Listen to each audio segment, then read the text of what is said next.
3 FM, The Wizard, Chicago's home for freeform since 1974. I have with me Willie Waldman and friends Ross Rice and Matt Courtney joining in on the fun. We're doing the Willie Waldman story here on The Wizard. How's it going, guys? Hi, Wizard. How you doing? Doing great. Doing really good. Let me put this, put your tune down. It's a really cool tune. This is the magic of the bear everybody was just hearing. Let's It was all improv. It's part of our improv concept. We made that up pretty much on the spot. And really all on the spot. yep, one take, just made it up. It's kind of the creation energy of the magic you get from the universe when you create things.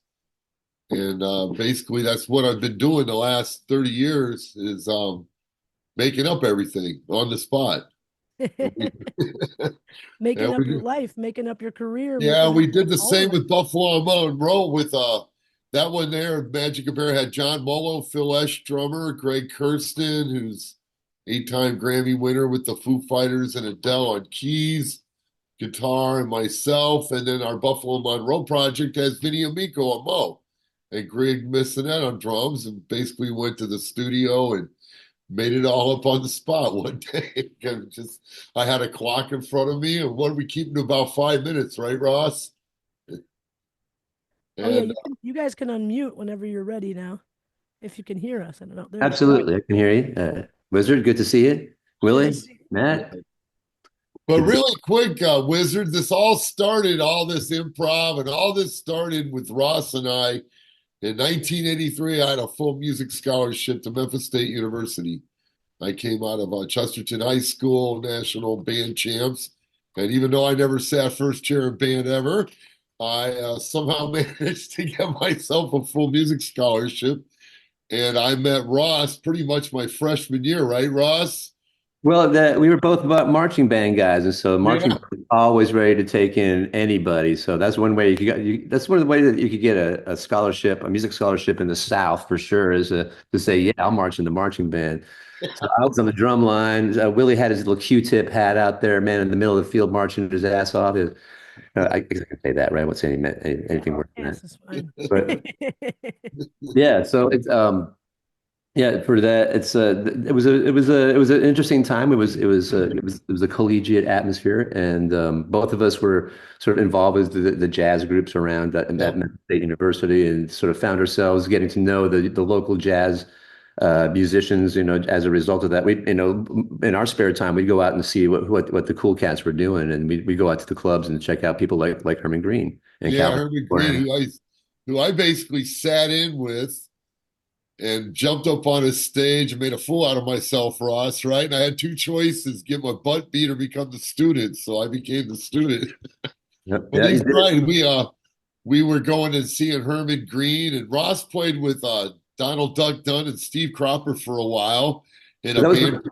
Coolers. Wasn't that called the Coolers over there at the Peabody? Yeah, that And was I the gig right before Free World, as I was doing, and I was yeah, doing. I got involved with the group with Doug. We had the house gig at the Peabody Hotel there in downtown Memphis. We played every weekend, so anybody who was coming through town would come and sit in with us. And one night we had Jerry Lee, Joe Walsh, and Ron Wood all up on stage at the same time making a racket. It got to be a pretty cool scene with Duck there. So I got to know a lot of the R&B people through that. By the time that Willie decided to start Free World, which is another story altogether, which basically sort of is what started a lot of all of this that we're um, seeing now, was Willie basically deciding one day, hey, I know Herman, I know these musicians, I'm gonna basically invite them all to a Tuesday night gig and see who shows up, and then and take it from there, and making something out of nothing basically, and he got me off the couch by saying Herman was going to be there, so I wasn't going to get off that couch for old Willie Waldman with his Q-tip hat down there in the middle of the field, man. So I went down there to check it out. Well, because Willie called, and it was an irresistible thing. I had nothing better to do on a Tuesday night. So and I get it down was a there, good night to pick, Megan. That's why I picked Tuesday night, by the way. so we ended up with a really interesting group of musicians, from a basic blues drummer with Jimmy Ellis to Herman, a great jazz saxophonist. And a bunch of young cats like Millie and I that were sort of somewhere in the middle, didn't really even know what we were doing, and we pulled it all together, and the one thing we ended up realizing we all knew was some Grateful Dead tunes. We played some Grateful Yeah, Dead we tunes. were like the first Grateful Dead band, or one of them. And yeah, and as a result, and then we finished the gig, and the guy says, "Hey, why don't you come back next week?" We said, "Sure." We come back the next week. The place is packed full of Deadheads with tie dye on because we're the new Deadhead band.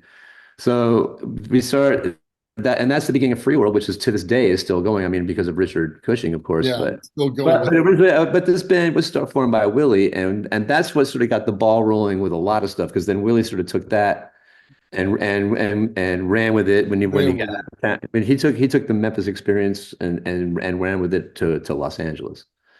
Dave Aaron was a big part of Free World, and he was an engineering student along with Ross and I, and we did quadraphonic sound, and we He were did quad doing sound. kind of crazy things with sound. And then one of the big moves was Dave interned at Sun Records. It was Sam Phillips, and he got a credit on U2 album Shake, Rattle, and Hum. And I took Bono and a bunch of those guys down to a juke joint with Jimmy Ellis down in Holly Springs, Mississippi. I took Bono and the Edge down there. And I got No, a nice, it was Clayton. It was Clayton, not Nedge. It was Clayton. or Clayton, yeah, it was Clayton. And anyway, it was quite the fun experience. But anyway, we basically got run out of Memphis around 91. I would say we got You run. did anyway. Yeah, different things went down, and we took off for Los Angeles. But that allowed Dave Aaron to get a great job at Larrabee Studios, which Yep. was at the time Casey Cohen doing Michael Jackson, Paula Abdul, and Prince. And that gave us both a job over there. And I was kind of like the runner, vacuuming, soldering cords, fixing doors, running and getting keyboards. And Dave was an assistant engineer. And that pretty much got the whole LA thing took off. And because of the roots with Herman Green. And we'd had some experience, right, with the brothers, right, Ross. And we Mhm. we were trained, really to be studio musicians, I would say, out of Memphis, correct? I mean, Well, the thing you that Herman the thing about Herman and Noki and all those guys that we were working with and Calvin is that the first thing they imparted to us is that you guys can do this too. It's not this is not like something that's just for a set group of people. It's like you skinny ass white boys can do it. So we're going to help you do that. And and as a result, there was no racial issues with us. It was a real sort of a give and take. It was really, it was almost magical in some ways, yeah, but for the most part, we were the beneficiaries of it. I mean, I think hopefully they benefited from helping us out a little bit because we were always giving them gigs. So yeah, there was a reciprocation there that was kind of cool. But they were really, I mean, that was the main thing was that they gave us the confidence to believe in ourselves to do it. And they also they'd rag us, man, especially Herman. If we weren't playing some good stuff, he'd rag us, man, on the stage, man, openly. But if we were playing great stuff, if we were reaching down into our bag and we were pulling it out and something, you'd look up in the middle of your solo, and there's Herman in your face going, yeah, yeah. And it's like there's nothing more affirming than that. I mean, that made you realize that. I mean, really, just to have Calvin or Herman or Nokia, any of those guys into what we were doing, really, it just made us want to do it better and made it and do a good job of it. So that was, I mean, that we really sort of took that. That was something I took forward in a different way, but Willie in particular took that and brought that over to Los Angeles with Dave. And then he'll give you all the filling in on that. But then I yeah. get back into the story later with Banyan because all of a sudden I get a call several years later from Willie going, man, if you can get out here, you can play on a record with Stephen Perkins. Oh my And I gosh. said, oh, okay, sure, Tell that sounds like fun. But Tell our wait, the listeners. next best one is we needed a bass player. We had Mike Lott and Els Klein, but I was producing it. So this is going to be after the Tupac murders. So basically, me and Dave did a ton of hip hop, which is its own story. How's that? We did Death Row Records. I played horns on California Love, Vapors, Coolio, Can of Corn, Salt and Pepper. Anyway, lots of rap. But anyway, the thing came crashing down. So I called Ross. I said, we need a bass player, Ross. And Ross goes, I met Rob Wasserman. So Ross, why don't you tell the Rob Wasserman story? Because Yeah. the whole dead thing for me getting to sit in with Bob Weir 8 times or Phil Lesh a couple times, it all started with this right here. Like He Well, goes, what did you well, say? and this is a total chance thing as well because I was also I lived in Nashville for a period of time too. So when I was in Nashville, I was doing a lot of the songwriting stuff. I had a songwriting publishing deal, and I was writing a lot with this guy named Bill Lloyd, who was a really cool songwriter around there from a group called Foster and Lloyd. And we were doing this. I came to town from Memphis to do a songwriters night with Bill, and I showed up for this thing. And there's Bill, and then there's this big old dude in the corner, man. And Bill introduces me to this big old dude, and it's Rob Wasserman. And apparently, Bill and Rob are working on stuff because Rob's always been really open to trying to have collaborators. I mean, all of his albums are collaboration records. So he was keen on collaborators, and apparently he had Bill had played him some of my stuff while they were working together, and so Rob was keen to meet me and wanted to sort of talk about writing and doing stuff with me. But it's like, okay, sure. And that night we met, and we hit it off really well. And then he came to Memphis, and we did some recordings, and we just sort of we sort of really had a really good sort of simpatico thing going. Right about this time is when I get the call from Willie saying, "Dude, we got." He wanted me and Clint to come out and work on this thing. And he said, Mike Watt can't do the bass. So do you know any bass players? And I said, do I know any bass players? I just met the guy right here. And so I hooked Wasserman up with the crew. We went out there. When we all went out there for that first bit of recording and stuff, it was kind of a magical thing kind of happened. We had a really good time with Steven. I think Clinton and I meshed well with Rob and Steven and Willie, and we made some good recordings, and some of those recordings ended up on Any Time at All. So The interesting thing about really how it started was we got into Perry Farrell's solo project, Dave and I, any song yet to be sung. So I did 3 songs on this project, and Perry Farrell's really nitpicky, very nitpicky. So we're at a session one day, and he eliminates Perkins with a drum machine. So Oh, no. Perkins is all salty. Of course, like you see, there's lots of drama, and they're always fighting, right? So you I see why get he this, got his ass kicked. you know what I mean? So I have this great idea. I'm tired of singers, right? Because I really don't like singers, to be honest. Anybody asks me, I don't really like vocalists. So he goes, I had this group, and it's called Banyan with Mike Watt and Els Klein. And would you want to do a second record and produce it? And so I said, hell yeah. So I started going to his house. I called it the 6-period jam. It was like noon to 2 o'clock every day. And I mean, the who's who of rock and roll was coming through there. We had double drums with Taylor Hawkins all the time. I even bought a couple of effects boxes from him. We had Tom Morello coming through there. John Mollo is how I met John Mollo from Phil Esch and Friends. Dan Schulman, Tony Franklin. So everybody I kind of played with from Banyan on came out of those jams. I mean, Ross, you know what I mean? There was a whole little crew we had.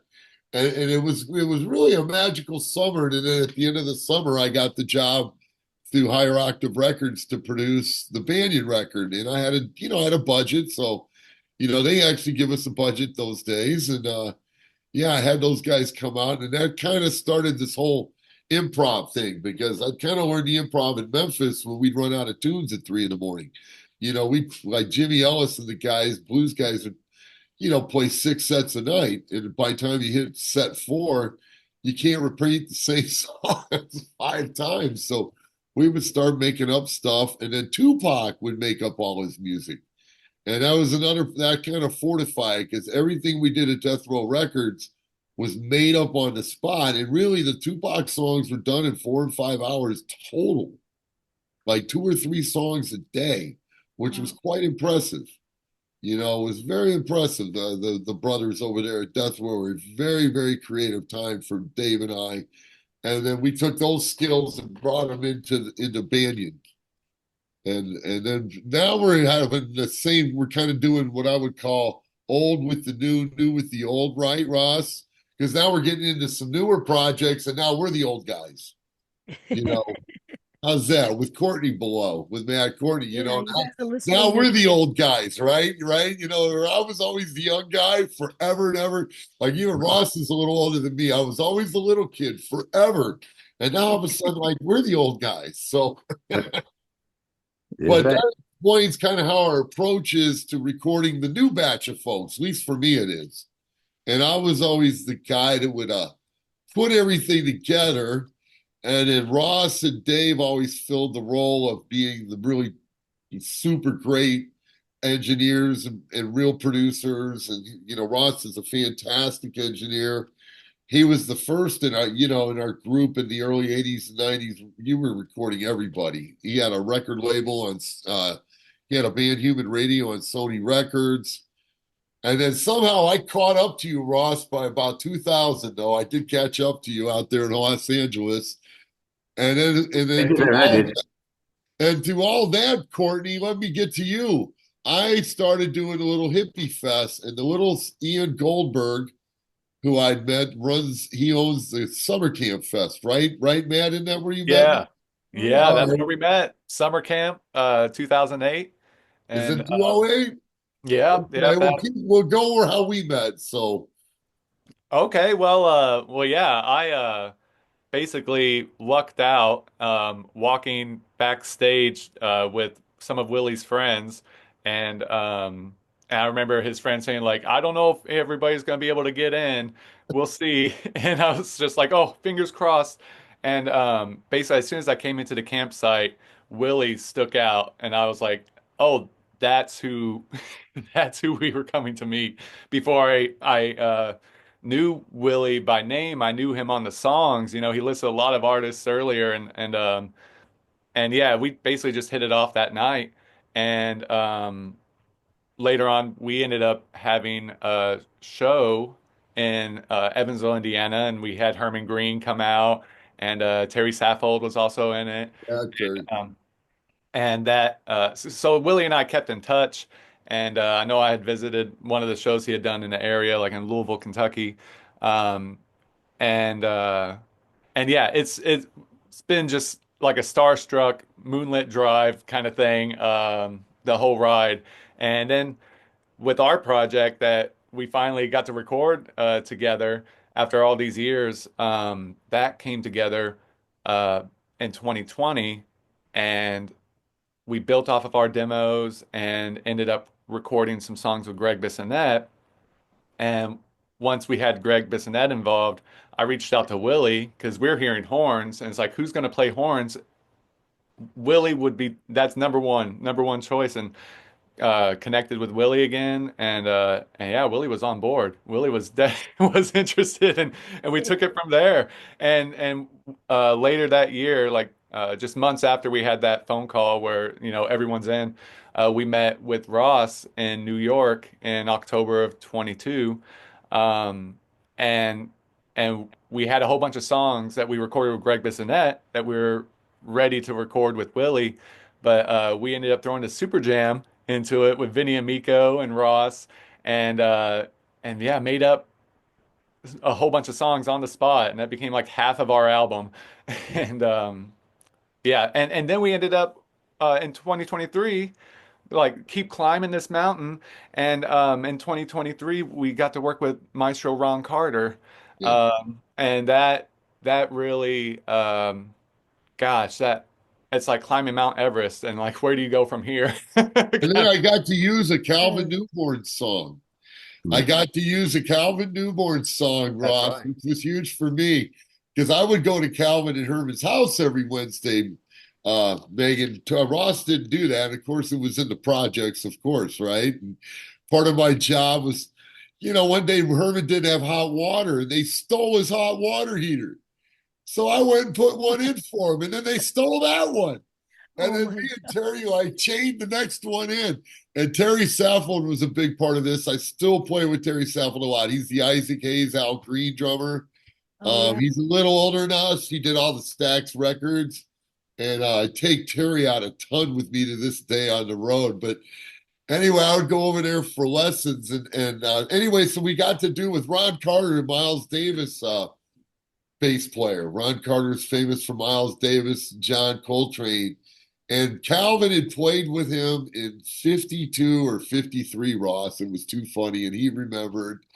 And of course, Calvin was kind of a mess, messed up a little bit would be the term. He said basically, did he ever get his act together? He was wild. He was a wild guy, man. I Back mean, then, that's what he we knew him as a pretty wild guy later, but he was said. apparently a very wild guy. I mean, Yeah, apparently he was pretty Elvis wild. patterned himself. Elvis patterned a lot of his moves after Calvin, from what I Yeah. understand. I mean, Calvin taught Elvis Presley. He yeah, sure did. I always absolutely. used to go to him and his dad's gigs at 15 years old.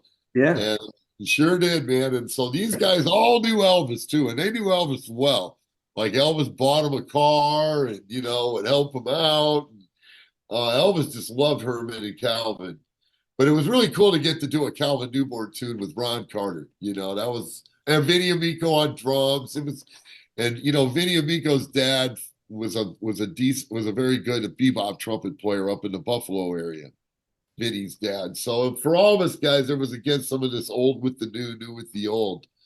And we got what? We got to keep going there, Courtney. We got a second project we're working on, aren't we, with Ross?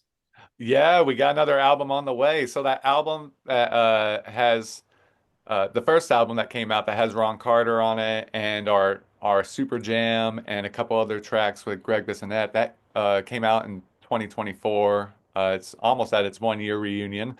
Buffalo Monroe meets Willie Waldman, and Yeah, we played we that. We played that to start the show today, but the first two tracks, really, really good stuff. yeah, Thank you. both. Thank you very much. Yeah, so the first track that was all one take. Wow, really?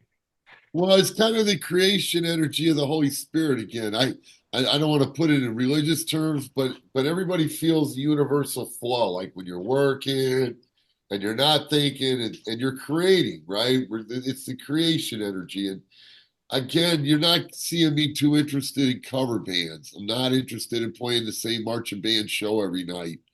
I love catching that, the creative energy of writing a song, writing a hit song on the spot. And I've been around it. And I have been around it with Tupac and with art stuff. That for me is really it. And I can play all kind of different styles of music. And we try to do that. And I try to make it like a movie sometimes, like it's a thunderstorm outside or it's sad. My dog just got run over, play some really beautiful, sad song. Or it's springtime and it's flowers and I'm hiking with my pal, you know what I mean? And how's this? That energy is sexless, genderless. It's just about the Holy Spirit. You know what I mean? All this subdivision and everything we're battling. And we even battled that stuff at Death Row with just my butt there, with other white guys. We had a nice Chinese girl as an assistant. Again, music breaks all those boundaries of sex and race and all those things. You know what I'm saying? That we're just human spirits, so we can all tap into this. And then I'm putting more words to it than I like to because I'm kind of Gnostic, meaning it's your own path. But that's kind of what we're tapping into here. And again, I enjoy putting the things together. A lot of people like to do everything by themselves. I'm not that guy. I like to get experts like Ross Rice is an expert, instead of me trying to do everything and engineer the thing and be the one man band. I like collaboration, because again, I feel the more spirits we have, the better. and Matt, before we run, his wife Rachel brings to me. We got a couple coming up with Rachel, and I have another project with a female vocalist, but I love it because it gives us this kind of Blondie vibe. You know what I'm saying? We got Yeah, this we got little this like new funk wave. girl, kind of cool. I don't know. I don't want to say Banana Rama, but you know what I'm saying? We got this cool. Oh, I well, get it right. yeah, we love B-52s. Yeah, Those first exactly. couple albums, Exactly. and She there's brings there's a that lot kind of of vibe vibes to the going like thing, that. right? Yeah. Yeah, and just all kinds of influences coming through, and yeah, Rachel was on the first album too for a couple songs, and we have a lot more songs featuring Rachel on this second album, including vocals. We had no vocals for the first album, but we do have songs with vocals, and there's going to be a few on this upcoming release. It's looking like it's going to be coming out on July 4th this year, but it's currently untitled. But yeah, it's a lot more of this kind of distorted guitar, little punk rock, It's more new got a punk wave. vibe to it, like the Talking Heads. Yeah, And yeah. then Oh, before I yeah. lose you, Mr. Rice, we have one last project I want Rice to dig into. We got one from our archives from the Joyce Hodem tapes coming up, where we've got Dr. Green and Calvin Newborn with Art Davis, John Coltrane's guys, also Molo and Tony Austin and Kamasi Washington, and we've got a whole other project Ross and I are putting together for our mentors. And go ahead some more about our mentors, Ross. Oh yeah, so well, I mean, I've got the tapes here, but we have it on. They're all on DA88. So the problem is, of course, is finding functional DA88s out there in the Well, world. These are which are digital 8-track digital machines with it. They're similar to the ADAT machines, but they were the Tascam version. well, besides getting into our tech world, more about Calvin and Herman, and I'm trying to, they weren't the most famous guys. How do I put it? No, I no, mean, no, huge yeah, to us, but you know what I mean? I feel like we're honoring these guys by getting some stuff out that's been hiding. And of course, the guy that funded it was growing weed and got himself murder unsolved, Joyce Hodem. So that took a chunk out of it to no, go for it. TMI, Only in Memphis TMI. does the guy backing you up get murdered unsolved, of course, but We're trying. We'd like to sell Memphis here. We're not trying to keep a yeah, yeah. people. Well, the problem is I don't want to get started on this because if we get into the rap and the death row stuff, we got 10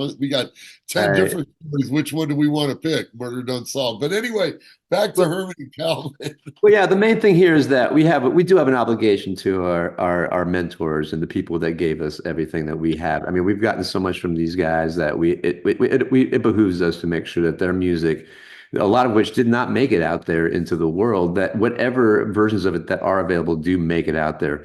And I will say that that Herman Green does have a couple of records out there that are phenomenal. One of them with Calvin Newborn, with Samurai Celestian from Sun Ra's group, and Tony Thomas on keyboards. It's a Yeah. phenomenal album. He's definitely worth seeking out.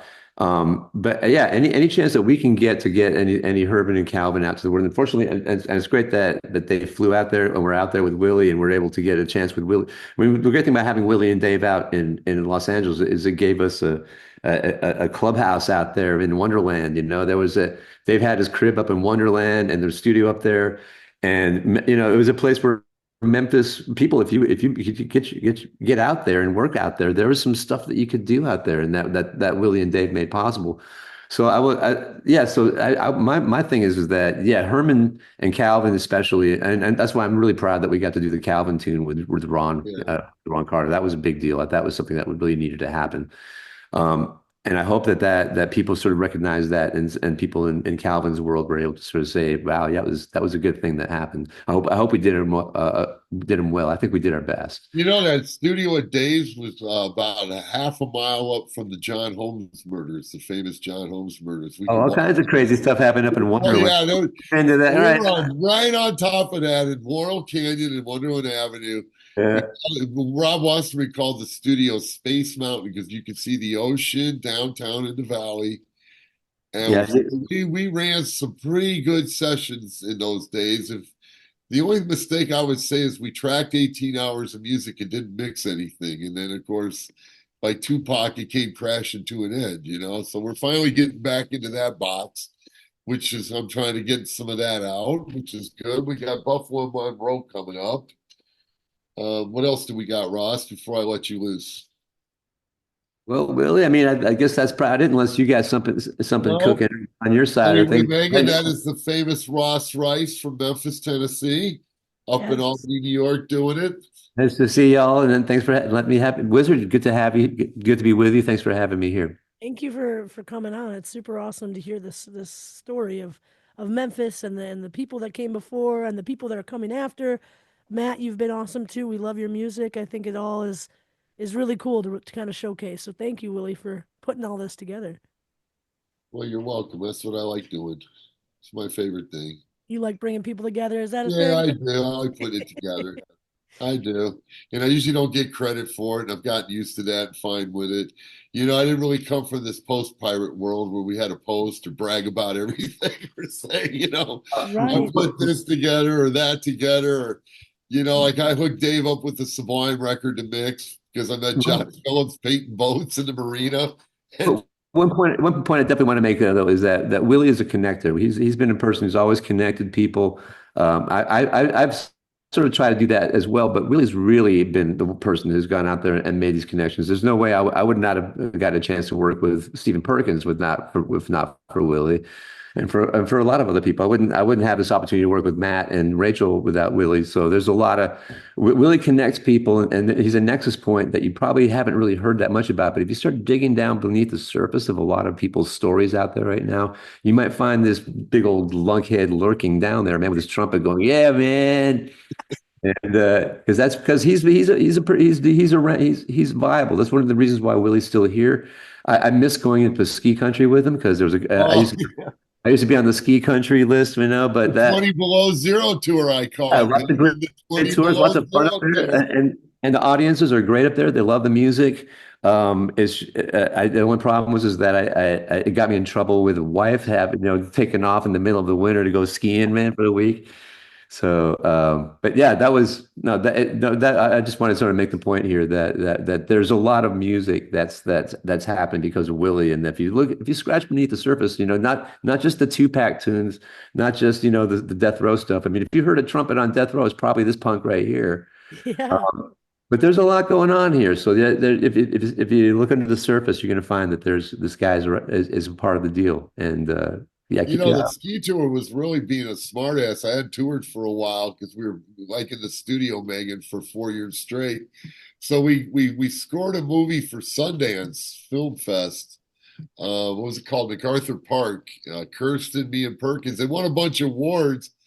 But I got up to Park City and I was like, oh, this is cool skiing, right? I took Renee and everybody skiing. So I got offered a gig, I think the next year in Jackson Hole and then Sun Valley. And I took Wasserman, you, and then we just fell in love with what we called the 20 below zero tour because, Rob goes outside one morning. He's like, it says 22 below zero. I'm like, ooh, yeah, you're right. It's 22 below zero. And so it's like in a weird way, instead of playing all the cool jam band spots, we went and played all the honky tonks and ski resorts and little ski resorts through Bozeman and all through there, man. And that's one of the cool things about Rob. Rob was up for all that kind of stuff. Yeah. So we were very He was avant-garde about our tour. We weren't like the kids where they just want to play all these huge fests and the Capitol Club. We were like this antithesis punk rockers. Let's go to the Whiskey Jacks and Ketchum, Idaho, and let's do this little trap bar in Alta, Wyoming, where we get ski play masks. Zion. Play Zion, man. Let's What do was it? Zion. Yeah, Zion. I just played Zion with Perkins. One of our first ones was Zion National Park. Oh my And God. Perkins, and we, because Perkins hates the big gigs. One of the things you'll learn about the Hollywood guys is they hate the big gigs. And the reason we hate the big gigs is all the chaperones, managers, and they never have the right pass. Like me and Perkins, they threw us out of Ozfest when he was playing and his name was on the bill. And they threw us out. Wow. And then we had to get Sharon Osbourne to save us. I was giving up, Ross. You know me, when they asked, we call it the Gestapo, all the security people. Your name could be on the bill and they won't let you on your own stage to play. You better have your card with you, don't? Yeah, when So, you get your card, you keep that card. yeah, but anyway, all that kind of stuff, Megan. So all the like Flea, I could talk Flea. I talked Flea into a good one. I talked Flea into doing it's a great video out there in 204. Two basses, him and Mike Watt, no guitar player, and Charles Owens, the Aretha Franklin horn player. There you So, go. so when I did the Tupac California Love session, I needed horns.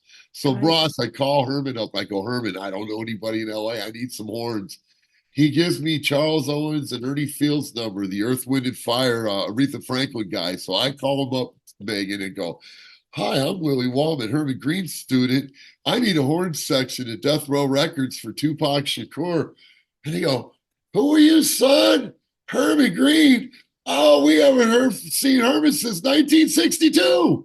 And we were over here and they started to talk about Herman. They go, wait a second, son, what are you up to? And I said, I got a musicians union session. It's for tomorrow. And sure enough, I did. The next day, I took the real Aretha Franklin horn section in, and that was my end. Then I did all kind of stuff. Christina Aguilera, we were on everything at that point.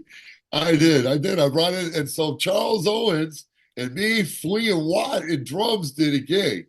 But the best part about the gig is Flea and I opened the gig up with him on classical trumpet, the Telemann trumpet duets, which is from 1870 or 1780, and it was a band thing you do in high school with a classical pianist, poor girl. And they were heckling hard. They were heckling in the Space Land place, and half the people left. And I'm like, Flea, man, you're killing this poor girl playing the Telemann trumpet concerto. And he just loved it, Ross. He just loved it. He just loved clearing out half the joint. You know what I mean? They And then all we get up in there, and there's no vocals, and of course there ain't no cover tunes. Boy, oh boy! But he loved it. We cleaned out half the place before we were done, and he loved it. You know what I mean? But that was the real Mike Watt punk rock vibe. You know, Mike Watt and us would do gigs with Flea at like a place where the soundboard was at the cash register, and we had two microphones. You know, we did the dollar. It was rough. You've Love been it. down to the D piazzas and these little rat holes, or we call them honky tonks in Memphis. But the funny thing is, the rock stars would love it, and I would look out at the gig and see Eddie Vedder there, and all them like the who's who of rock and roll be like worshiping Mike Watt. That was another good one. I didn't really know who Mike Watt was going out getting into that out there. And when I first got into Banyan, I didn't really know who Nels Cline and Mike Watt were. And I just saw all these rock stars at these gigs in the beginning going, man, they like Mike Watt is like the Jerry Garcia for punk rock. I will say that. He is. I mean, those guys, all of them come out. The Stone Temple Pilots. Don't ever call him that now. Oh, I know. He'd Like hate that, Megan. He would hate that. But seriously, and like these are these little, I call them ghetto gigs, but you know what I mean? These are not like some fancy pants, spots. No, no, no, no. But it was all part. And then, so they loved our kind of punk rock ethos, really mixed well with the Memphis vibe, Ross, right? Because then I wound up bringing Steve McKay, the Iggy Pop Stooges sax player. Watt got into Iggy Pop. And I put a great horn section together with Herman Green and Steve McKay of Iggy Pop, the Stooges. And that was a real punk rock vibe going for a while. And up and around, I'd say about 207 to 204. I don't know. I had Nels Cline in that stuff. But, again, this whole jazz meets punk rock was a great vibe down there in Los Angeles. It was pretty cool, right? Yeah, that was all you, man. I missed out on that, but I gotta have a little fun with you guys at least with Well, you band. did the same with Banyan, but see, I had different versions, Megan. I had, Perkins and my vibe was I had different bass players with different flavors. So I had Tony Franklin from Jimmy Page the Firm. I was using Schulman. We had Wasserman. We had Mike Watt. I still use John Avila, Oingo Boingo a lot, and Norwood Fisher, because really my concept was Perkins was a world-class drummer, and I was bringing in all these killer bass players. And I've even used guys like local guys. I used Colin Scott here in Chicago. I've used Andy Miller in Minneapolis. So I even opened up the door to some local bass players around the country we knew. Kerner did. So there's a lot of different people playing in Banyan. Banyan's almost like Free World, Ross. We have a whole crew. I don't know. We got a gang, maybe. Maybe it's a gang, we could call Is it. Banyan still a thing? Do you guys still perform? Yeah, we just did a gig in Zion. Not as much as we did. It's sparse. It's very sparse these days. I got one planned for Santa Rosa on my birthday, July 5th. I'll have a couple this fall. It's been sparse. The heyday was up to about 210. We've done, we're doing a couple of years since, but it's been sparse. Jane's Addiction was pretty active. Now that's changed. Thanks so much for coming in, Ross. We really appreciate you. It's great being with y'all. Have a good one. Ross. Have a good one. You Everybody too. take Have a care. great class. I'll see y'all later. Have a good one. Yeah, the Banyan thing, and we're in the process of reviving. How's that? But they had a pretty good, Banyan always ran when Jane's Addiction was fighting. So there's always been turmoil in that bunch. And I don't want to get into that too much, but there's always been some turmoil in that bunch. So basically when they took breaks, we were in action. And we're kind of in that point right now. So you know what I mean? I did one in December. I think I'm gonna pull one off in Chicago because his family's here in Chicago. But we Let got a us couple know. of plans, Yeah, so let there us you know. go. We'll promote it here in And Chicago. then Is really there the any Willie drummer? Waldman project is the same stuff, it's just not Perkins. Right, Then I'm right. using different drummers. You know, Totally. so basically I surrounded me and Perkins with lots of different players. And then now with the project, I use Terry and Molo and all kind of different guys. We've got Tony Austin from Kamasi, Washington, just different guys we've met over the years. I got a current Tony Austin was on our Herbie Green tapes in 201.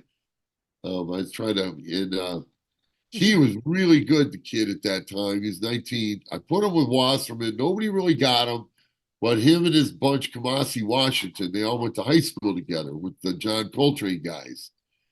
And those, I call them kids, but those kids around 213, I would say, finally broke out, Kamasi, Washington. But they've always been super, super badass. You know, the Tony Austin kid, yeah. It's Right. amazing because it took a while for them to break out. So I would say everything they're doing now is well deserved. I have a current project coming up with Tony in June. Let's see, he played with me last summer, and he played with me with Jake Sininger, Humphreys McGee last year. We did Oh, a nice. Humphreys There you McGee go. after show in Norwood. And lately, I'm playing a lot with Norwood Fisher of Fishbone since Fishbone kicked him out. I'm finding him work. Meagan, I was always good for that one too. Like when your band broke up, Yeah. call Will. Oh, Willie, he'll take care of it. Yeah, we'll find something to do. We'll find something to do. Always, always. I love that. Right? And I love that you and Matt's still with us here from Buffalo Monroe. We heard them start the show. I love that you guys met at summer camp. That's like where I started my jam band kind of adventure. I was 17, I think, when I first Uh-huh. went, and still to this day stop by when I can. I think they're taking a break this year, but what a cool way. I mean, Willie gets all these people together, and you just somehow came upon Willie. You were just walking through the campground, or what? Yeah, so actually, let's see. Humphreys McGee had a set, and yeah, I remember Flaming Lips headlined that night, and I was just kind of in the right place at the right time. I was at like this crossroads, and Humphreys McGee just let out, and this huge crowd of people is coming out, and yeah, some people basically just crossed paths with me, and they asked me like, "Hey, um, we have friends that are friends with the Humphreys McGee guys, and we're heading that way. Do you want to tag along?" And I was like, "Sure." We I did an after love show that. with That we did that's it what you're talking about. That magic, that just letting the Holy Spirit we take over, just like whatever is gonna happen. Here we go. we Yeah. played the barn. I put together a thing with Humphreys McGee called North Indiana All Stars. And so our adventure with summer camp started, I would guess, 98 playing the Canopy Club with Banyan. On our first tour, I made buddies with Ian Goldberg, who runs the summer camp. So I think the first one was 204 for us or somewhere in there. But on his, I met the Humphreys McGee guys because my sister-in-law told me I had these ex-students I want you to meet, right? I'm like, what do you mean?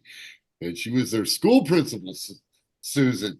And she goes, I have these ex-students in this band. And she goes, Humphreys McGee. So I, sure enough, I'm over at this fest and I say, oh, Humphreys McGee, I better go meet these guys.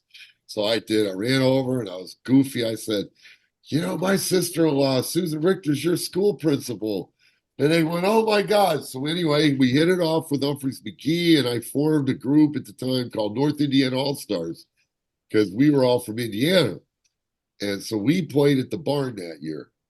I got the Banyan on a regular slot, but we had the North Indiana All-Stars where I had Chris Myers and Perkins playing double drums. And that was a big dream come true for Myers because Myers was a big Perkins fan. And I threw Tony Franklin on bass, the Englishman, even though nobody in jam band world knew him. He was a big deal to us guys because he did, Jimmy Page and the Firm and David Gilmour and Deep Purple and all this English stuff, Franklin. But then I even up to the last couple of years, I've been still messing around with Humphreys McGee. Jake Sininger has a studio over here in Niles where I got back with him after a couple of years not seeing him in 215, Matt. And I've now been recording like Stealing the Farm and Ideal, and I did several projects at Sininger's house. And Megan, all this comes through summer camp. You know what I mean? All this happened through summer camp, which Wow. I loved. I felt like I loved the summer camp. I thought it was great. I did. I thought it was great. I did. It is. It is. It brings a lot of people Did you together. catch the tornado year? The tornado came Oh through. yeah, that was the year that Ah! I graduated high school and I was like, I'm going no matter what. And then I actually didn't make it that night because people were like, stay home, you don't want this. And I'm like, yeah, I think so. But that was wild. I mean, the water that came down and yeah. Oh, it was crazy. All the tents got blown down. And the next day they were all in the woods. Oh my God, I think I still have a tent from those days. I think I grabbed one out of the woods because every tent was in the woods. Yeah, that was wild. There was a tornado one year. Then the worst was this hot one. I did about 8 of them. I played 8 of them, and the last couple I've been doing with the Mo guys. Uh-oh, we lost Oh, everybody. I'm here. I'm here. I was just we I were said the getting last couple summer camps I've been doing with the Mo guys, but the weather, my God, if it isn't mud, it was super hot. I think was it 19 or the 2020 show? I don't know. It was 100 degrees yeah. over there that one It's year. It was the mean. thing about it is it's always either really hot, really cold, or just soaked. Oh, You buddy, never know. You never know. It's it true. gets so muddy. So Megan, here's a funny one. I still bring buckled boots, like the goofy farm boots that you pulled your tennis shoes over with a bread bag, in the 70s. I'll Okay. show you a pair of the goofiest ones, like you can, they're big and they got buckles and you pull them over your street shoes. Because Herman and I did one year and he wiped out his shoes, right? He wiped out his nice dress shoes because he had to Oh go through wow. knee deep mud. Of course, Herman Green, 78 in a suit. So I went the next day to the Walmart and got us those old farm boots you could pull over your shoes. And we still take them around in these days because if we get into one of these mud fests where it's knee deep mud, you know what I mean? For real. You They have need to to know go how wipe to your, you know what I'm saying? For real. absolutely, you I do. mean, You do. otherwise, you get wiped out. It's a And test of your own will as well as, just such a good time seeing all that music and these younger bands that play. I love it. And we actually have Trevor, I think, just joined in with us. Are you here with us, Trevor? good. Where you at, Trevor? Can we hear Trevor? Let's see. I see them. They came on here. Let's see. It's always the fun technical one click Oh, away. here, we're admitting someone else. Here we go. Let's see here. Hello, hello. Hello, Hi there. Is this Angelic? this is Angelic. Hi. Hey, and Trevor. And Trevor, perfect. Thank you guys. Sorry if you were trying to get in for a while. We didn't notice that you were getting in, but now you're here with us. Thank you for joining. Thanks for having us. Thanks for having us. Yeah. So, Absolutely. Megan, real quick, Yeah. we'll move up a little bit past summer camp. Let's see, it's going to be, what is it, Trevor? About 210, I bet you? Hey, 212. 212. 2012. I met Willie Waldman and Dave Aaron in Burbank, California. Okay. So this is another band. We're talking about Willie's influence and people who influenced Willie. And you guys are a newer band that he has kind of put his Well, how's this? And this one, I'm just playing trumpet, but Trevor was, I guess I use a assistant engineer or an intern of ours. We let lots of kids work in Dave Aaron's the studio. Blood Brothers for you and Yeah, the Dave. Blunt Brothers, Okay. and Dave Aaron built a big giant SSL room, $1 million studio by Warner Brothers up there in Burbank. And we were running, 24 hours a day with DJ Quick in there and Devontae Swing and his buddy. What was it? Stiv came through, correct? You came with Stiv? Yeah, my friend Stiv and his rock band with Mike from Millions of Dead Cops and Tony Austin from Kamasi, Washington actually played drums Well, on I that. got him for drums, but actually, Megan, I met Stiv in Wisconsin touring, and he had a band called Schwillbillies. We did a couple different double bills. Yes, they were. Yeah, Schwillbillies. They were kind of like country rockabilly. And I told him I would record his band in Los Angeles at 2 a.m. at some gig somewhere.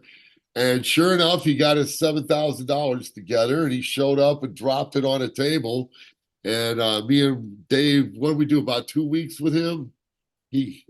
Well, anyway, we were down there for a couple weeks, and anyway, I was the 20-year-old kid that they let tag along. So anyway, keep going. So you jumped in. What was it like? Man, it was great. I mean, learning from you and Dave, learning how to run a studio and mix, and and I'd already been doing a lot of that stuff, but getting to see how you guys did it and getting to watch how you put together bands. You were talking about your upcoming tours, and I remember you had just flown in from Omaha, and it was you taught me about the ski tours and all the ski resorts and everything, and I went on and played drums with one of the Whalers through a bunch of ski resorts and all kinds of stuff like that after that, and then I met Angelic. I was her Lyft driver for 5 minutes, and she showed me her record in Portland, and 3 years later we've been playing together ever since, and I was working with Willie and working with him, booking some shows for his band, and he came out here to Portland with Jake Sininger and Norwood Fisher, and he took a couple days afterwards, and we went into a studio and tracked those 3 songs that he's on our new EP for Angelic Noise, and he pretty much did everything in 1 or 2 takes. He heard the tracks 1 time, maybe 2, and then went in for 1 or 2 takes, and that's what our new record is, with Willie Waldman on trumpet. No way. That's amazing. So Well, and Angelic was really, really good. I have, like I said from the beginning, I'm not the biggest vocalist guy, but I've worked with a lot of vocalists, of course. Boy, she came and nailed her part. She was in tune, because usually the part that drives me nuts is everybody's out of tune. And then you got to punch in 1,000 times to get it, get all this intonation fixed. Boy, she came right in, Angelic, and knocked out her part just as fast as I was. So I was very, very impressed. I think we got through like 5 or 6 tunes, yes, in one day. So I was very, very, very impressed, Meagan, because usually it was like Jennifer Lopez, 78 tracks of vocals to get through one song, Right. you know what I mean? That was one of the things that we learned when we were kids. Right? You guys all did doing Jennifer Lopez. When he came through, we had her gig in those days. And that was a challenge to do vocals with her, right, Trevor? Because they would have to literally go through 25 takes and pick a piece here and a word there. And it was the number, right? They call them comps. Yeah, and she was rough. So much. Like that's dope. But I don't. But what our record is all live. Over there. You did. So I'll keep going, Trevor. So, but Angelic is, in my book, an A+ first-class singer. Because again, we've wrestled with some rough ones, man. Don't worry, we have, Dave and I at least. Well, so it started with a Willie on 3 of our tracks, and we loved the sound so much that we ended up doing a week of a tour with Willie of the West Coast last summer and last June, and we picked him up around San Francisco and stayed on a boat with him for a night of very little sleep, and we got up the next day and we toured up the West Coast and did a handful of shows and in some very beautiful places, and it was wild. I mean, we spent a lot of time in the car with him, so we got to know him pretty well. A lot of time. Hey, wait! I gotta interject real quick. I learned a couple good things from Angelic on the ride, Meagan. First, since I never had kids, I didn't realize how old I was. Right. I didn't realize that I was Grandpa's age, but she had some great. Yeah, we call him Grandpa Willie. But anyway, no, but she had some great insights, like her younger brother, who's like, I guess, 13 years old, how they do music. And I started to realize how old I was, Meagan, because, like these guys, like when I met her parents, I was older than her parents. You know what I mean? Right. I would consider her parents little kids, right? And then when she's talking about, and then I'm like, wow, I'm learning all kind of stuff because I'm so out of it, great grandpa here, Right. Stone Age, right? I mean, for real, I might as well be in the Stone Age, And another one was a good observation was we've gone back into low volume, light music. With the jazz when I was first very young, everything was very soft and quiet. Like a Herman Green gig didn't have a PA, and it was nice cocktail music. And one day I wanted the guys to turn up, and they're like, "No, no, no, no, no." And it took me a second for all that to register, and then I kind of, things have evolved, right? And like the new becomes old, old becomes new. I'm learning that we're back into a nice light volume situation, meaning not the giant kick drum and the kick drum had a thunder down the street 2 miles. You know what I'm saying? Dave, Right? right? Trevor, Dave Aaron would have the kick drum so loud you could hear it for miles. Oh my God, the studio was loud. You I know mean, what I mean? he had, And here, you know. but here we had this really nice, beautiful, delicate, beautiful thing going on, and it was very nice. I mean, I could play little mutes in my trumpet and actually hear them. It was nice. I love that. We were playing at a resort at Mount Shasta, and we played at a couple of these like real nice outdoor gigs, and that's sort of our thing. We do a lot of the winery kind of things, and we picked up Willie. I mean, he had played with John Avila from Oingo Boingo the night before, and they were loud. When we went to that gig, it was wild. And so I guess from him to go from that to a little bit lower volume stuff, I think his hearing was out for a couple of days. No, it's just shell shock. It's shell shock, man. That's great. I love it. Hey, real quick, Trevor, what are you guys? You're getting some radio play out there on the West Coast, right? So we've been on about 20 stations in the West Coast. That's amazing. Yeah, we've been on about. What's that? Tell her what you guys are up to out there and trying to get this. I really feel it's awesome.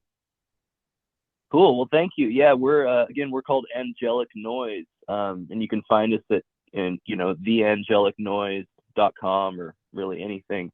And we're touring all the time in the West Coast. We have our first East Coast little 5-show East Coast run coming up this June in New York and Connecticut. But other than that, we've pretty much just been all over the West Coast. We've done over 300 shows all over Washington, Oregon, California, Idaho. And that's kind of our thing. Is we love driving up the coast. We play all over, and we have a new record out this year, and we're really excited about it. I'm only in it for the swimming. I just want to be on the coast so I could go swimming in the summer. Yes, I love that. I'm a water baby. I hope I get to swim more this year than last year. We'd love to make it out to the Midwest and play in Chicago and see some of Willie's area in Indiana and some other places. I've been to Chicago before in other bands, and we'd love to do something out there. So we'd love to stay in touch with y'all and keep sharing some new music. Yeah, we love playing live and meeting new people, and and when I travel, it leads more opportunity for me to write new songs. And I've actually never been to the East Coast, so I'm really excited for the opportunity of like what you guys were talking about, the Holy Spirit, what's going to kind of come through me when I'm able to travel out that way. So please bring me out there, because you never know, I might write a song about something, or well, there's three regions. You got the South, which is its own thing down there, Memphis, Nashville, and down. You got your Northeast, where all the fish and all that's from, right, Meagan? And there's a lot up there in the Northeast. Oh, yeah. Mo, we got our little circle here.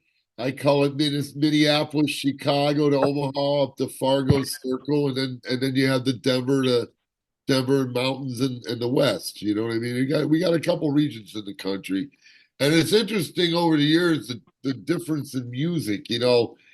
Going back to Sublime, when Dave and I got exposed to Sublime, that was kind of weird for us because it was sort of a reggae mixed with island music, with marching band horns, the ska thing, and we eventually got into a very good ska band called Ska Daddies in Ventura. And like a lot of things, it was just kind of regional. Like these kids are very regional in Portland area. Free World was regional in Memphis area. Ska Daddies killed the Santa Barbara Ventura thing, the Sublime guys down there by Hennington. But those guys had what I call beach music going on, and it had its own sound. Sublime thing, it did. It was interesting with the combinations of all the flavors that came into different regions. Oh You yeah. know, you have again in the East Coast, you have the whole fish band thing where they all have that influence. South is a little different.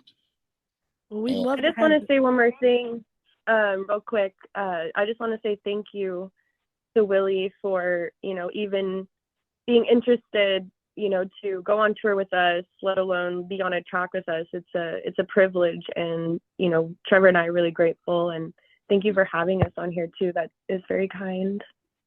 well, you're gonna do it someday when 40 years from now, and your great grandma, ha ha ha ha ha. True, true, true. And then Oh, 40 years go real fast, ha ha ha ha ha. I wish we could slow it I hear down. you, Gramps. I hear you. I wish we could slow it down, but I think music helps us slow down and taking it in, being present. Everybody's listening to WZRD Chicago 88.3 FM, The Wizard. It is 1 o'clock here in Chicago. We've got Willie Waldman, we've got Matt, we've got Angelic and Trevor all here talking about Willie Waldman and the way he has influenced people, the way he has been influenced by Memphis music and his own influencers. So thank you guys for coming out and Matt, Courtney, Trevor, Angelic, we're happy to have you here at WZRD. You guys can link up with me anytime and we'll get you on the air and have your own interview and have you play live here. We'd Yeah. love to have you.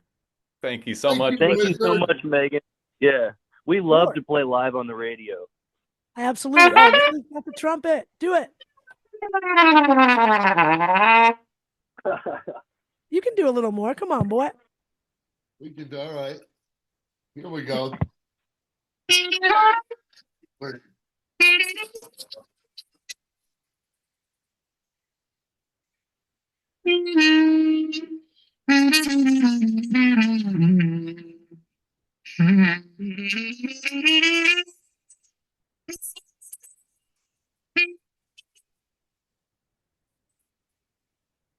For some reason, it doesn't come through as well with that. Take that off and try again. Oh, you want it loud? I want it loud, boy.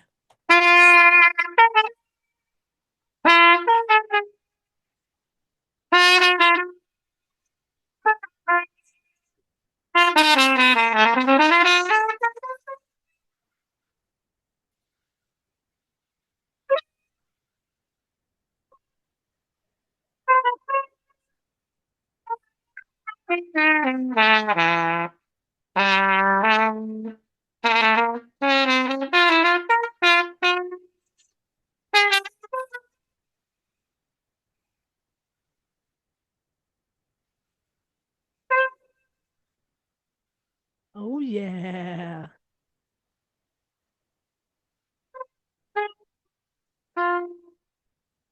Woo!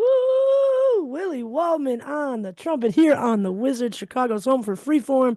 We are so glad to have you here. Thank you guys so much for coming on and talking to us all about Willie and your music and just the drive that everybody has for music. It's a beautiful thing.